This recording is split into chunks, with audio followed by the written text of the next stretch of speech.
Dina y Ellie tienen una vida relativamente feliz. Podemos ver una de las escenas más entrañables del juego y descubrimos una faceta materna en Ellie que no conocíamos. Son una familia. Ha pasado un año aproximadamente y Dina ha tenido al bebé, JJ. Menudos pasos de baile. ¿A qué molan? Sí. Mira, mamá. Oh, vaya. Pero entonces tenemos que guardar el rebaño de ovejas de El Redil en el establo. Y no todo es de color de rosa. Ellie sigue teniendo reviviscencias, el trastorno de estrés postraumático sigue ahí. Y si nos fijamos, Ellie está mucho más delgada que antes, lo que nos indicaría que apenas come. Su batalla con Abby le ha pasado factura. A comer.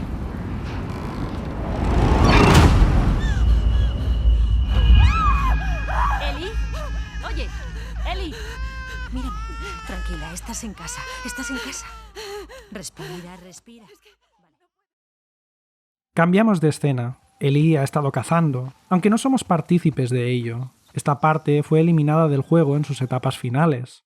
En palabras de sus desarrolladores, iba a ser posible jugar toda una sección en la que Ellie cazaría a un oso y lo mataría con mucha violencia. Todo esto para enseñarnos los delirios de su mente, los efectos del estrés postraumático y cómo se ha vuelto adicta a la violencia.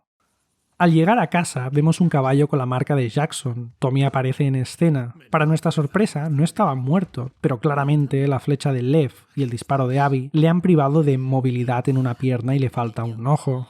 El hombre parece abatido, y no tardamos en descubrir cómo esta historia ha hecho mella en él y su relación con María. Ya no están juntos y la razón de esto es su obsesión por rastrear a una pareja de individuos. Tommy ha encontrado a Abby y Lev. Dina se enfada. Tommy le exige a Ellie que termine lo empezado. Entonces Dina le enseña la puerta. Pero las pesadillas continúan, y Ellie decide marcharse en mitad de la noche. Personalmente, si el juego hubiera terminado aquí, se sentiría quizá algo inconcluso, pero tendría cierto encanto terminar del mismo modo que terminó el primer juego. Con una pregunta y una mentira entre Joel y Ellie, en este caso, con una pregunta y una posible mentira entre Ellie y Dina. El viaje los ha arrastrado a una espiral de rencor y venganza que no les deja descansar.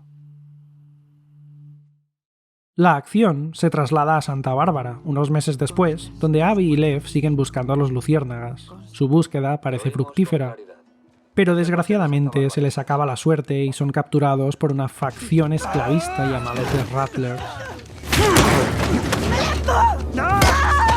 ¡Alto! ¡Alto!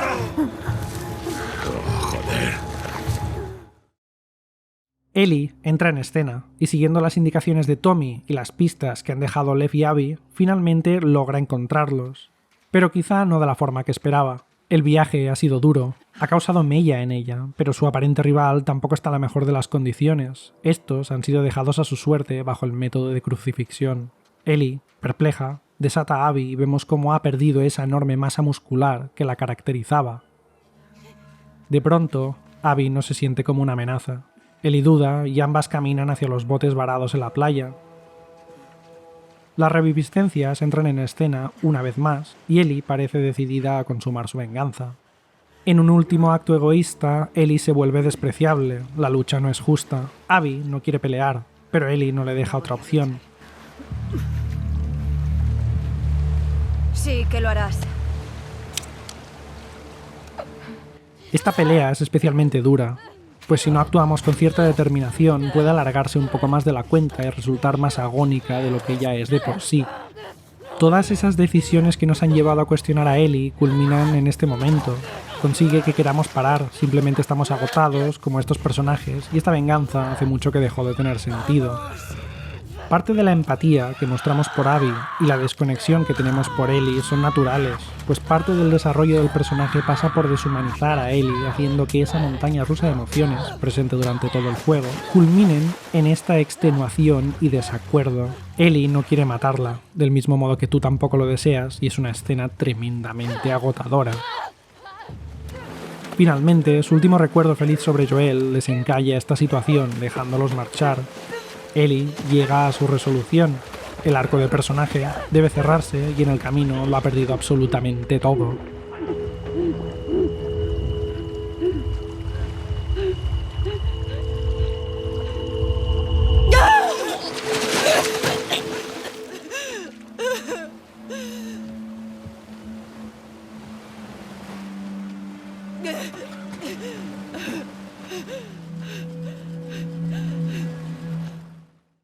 Ellie vuelve a la granja, y el plano de la escena enfoca ahora sus dedos. Un detalle se nos pasa por alto, el brazalete.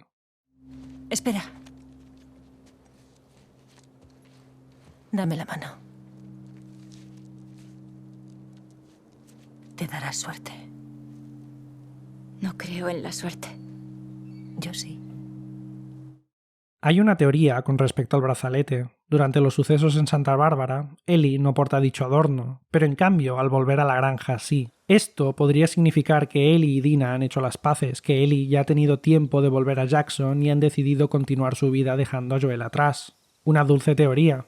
Pero lo que sí sabemos es que esa desconexión con la guitarra, la música y por tanto de Joel representa a Ellie pasando página.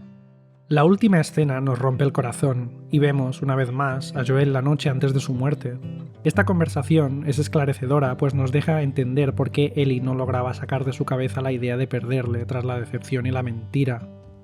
Esa noche, Ellie encuentra de nuevo su propósito en la vida.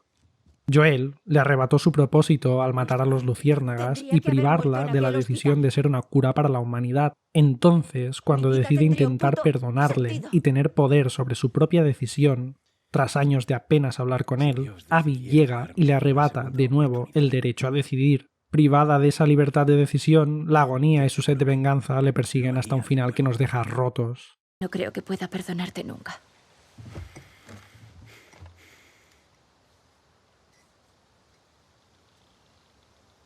Pero querría intentarlo.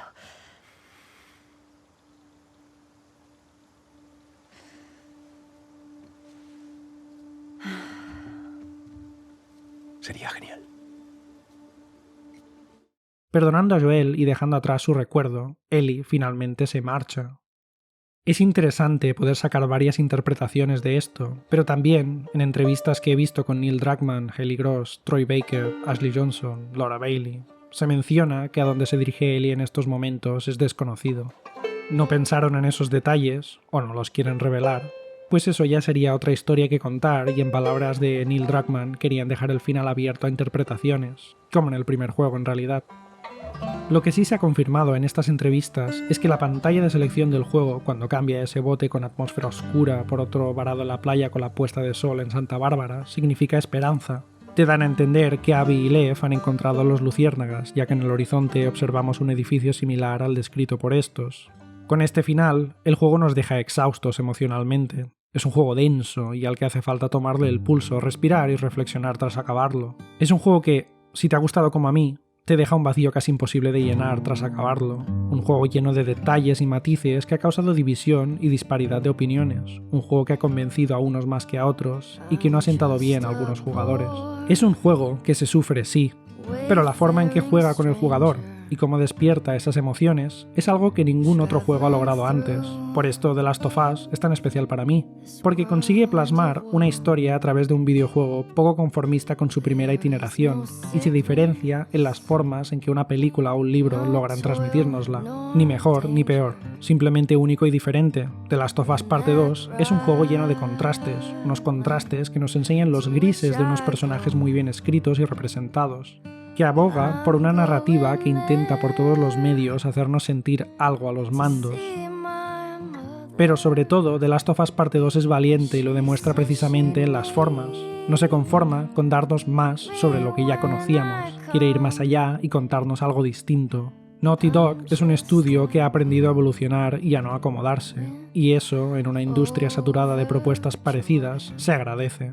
Un juego que, a su vez, demuestra las carencias de la industria AAA y sus cadenas a la hora de desarrollar una propuesta arriesgada. Un juego que, por comparativa, de la noche a la mañana, ha hecho envejecer mal a muchos videojuegos y de golpe y porrazo es complicado soportar ciertas animaciones ortopédicas. Pero sobre todo, es imposible no fijarse en dos cosas: las flojas interpretaciones en algunos videojuegos, pues hay pocos juegos que puedan mirarle de tú a tú en calidad interpretativa. Death Stranding es un buen ejemplo, pero no abundan. Y la baja calidad de sus guiones tras visionar semejante obra. Su versión original en inglés, sin desmerecer al castellano, es sublime. No puedes pedir mejores interpretaciones en un videojuego, simplemente no se va a poner mejor que esto. Si podéis entender el idioma, yo lo recomendaría en inglés. Y si no, aún así, te recomendaría intentarlo en inglés con subtítulos en castellano, pues las emociones que transmiten sus interpretaciones son realmente brillantes, y el doblaje en castellano no llega a ese punto de brillantez, aunque también está muy bien. Pero, por encima de todo, la forma de contar una historia a través de los mandos, eso es lo que consigue hacer de una forma excelente este videojuego. Despojándote del mando cuando es necesario, frenando la acción por temor a lo que se avecina, sentir la rabia del personaje con nuestras acciones, alinear nuestros intereses con los del personaje que controlamos y las acciones que realizamos, en definitiva, emocionarnos con un videojuego. The Last of Us Parte 2 quizá no es como lo imaginábamos, pero el sueño se ha cumplido. Volvemos a cerrar la generación de PlayStation siendo astronautas y cantantes.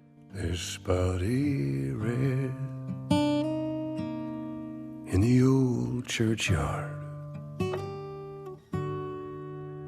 I'll drop this cross of self-denial and go singing